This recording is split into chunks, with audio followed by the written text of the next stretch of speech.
epulo lyomukuli tapula kutya kwathelandje wo oomwedhi dhomumvo moshiwambo. Aawambo oyena omathimbo gomumvo oshowo oomwedhi dhomumvo, nethimbo lyomumvo ndoka haya tameke nalyo olyo oshitemamvula. Oshitemamvula olyo ethimbo ndoka omvula hayi temuna yo aantu taya tutu omauhoho okulyateka omapya yena etegameno lyokukamona eteyo ewanawa. Pethimbo ndika Aawambo ohaya ipyakidhile nokulongekidha omapya nawa oshowo okugumba omankolo. Oshitemamvula osha kwatelamo oomwedhi mono tunamo etalala eshona, ngawo moshindonga aakwanyama otaya ti etalala linini, omwedhi omukwawo etalala enene, aakwanyama yo taya tumbula etalala lakula oshowo oshikukutu. Ethimbo lyomumvo etiyali otunamo okulombo. Okulombo olyo ethimbo ndoka Aawambo taya longo lela ya tula ombunda moshihwa, sho taya papula, taya pulula noonani oshowo noondongi, yo taya kunu nokuhelela, taya patele, taya tsike momapya yo taya helulula. Pethimbo ndika omiyedhi hadhi holo tango nadho Aawambo otaya tumbula nkulu-zamo mpewuyemo.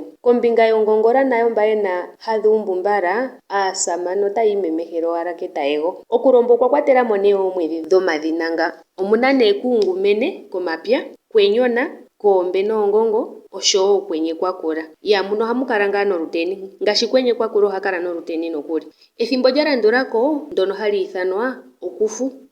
Okufu olyo ethimbo ndoka Aawambo haya kala yena omalutu ga paluka nawa, omakunde gomushuula, iitila, omagongo, oonganye, omafuma oshowo uuyamba iikulya mboka tse Aawambo hatu li pethimbo ndoka ongoye mwene toti opuwo. Okufu okuna oomwedhi dhomadhina taga landula. Omuna Taula, omwedhi nguno ogo mafundja nomalombo kiigunda. Omuna kayo komahangu nenge nditye kayo kiilya ya yoka okuvala oshowo kayo kiilyawala nenge kiilya ya yoka okupya. Tse otatu ya kethimbo lyomumvo lyahugunina. Ethimbo lyomumvo lyahugunina olyo okwenye. Okwenye olyo ethimbo ndoka omutenya nago tagu tameke okukala ngaa gwafa tagu fike unene, go nomwiidhi komalundu nokuli ogwa kukuta. Pethimbo ndika Aawambo otaya ipanga oomwenge momapya, ooshegele, oombu oshowo omweelelo gomakonkola, oonguti nuudhila womaludhi ga yoolokathana shi tawu ya okukonga iipalutha piipale. Pethimbo ndino iihwa nayo otayi pembe yo otayi yagumuka omafo. Okwenye okwa kwatelamo oomwedhi dhi. Opuna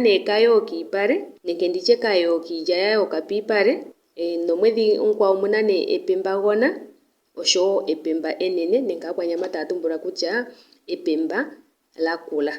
Odho oomwedhi dhetu dhomumvo nomathimbo getu gomumvo dho. Omuthigululwakalo gwetu ogo etumba lyetu, ogo uuntsa wetu.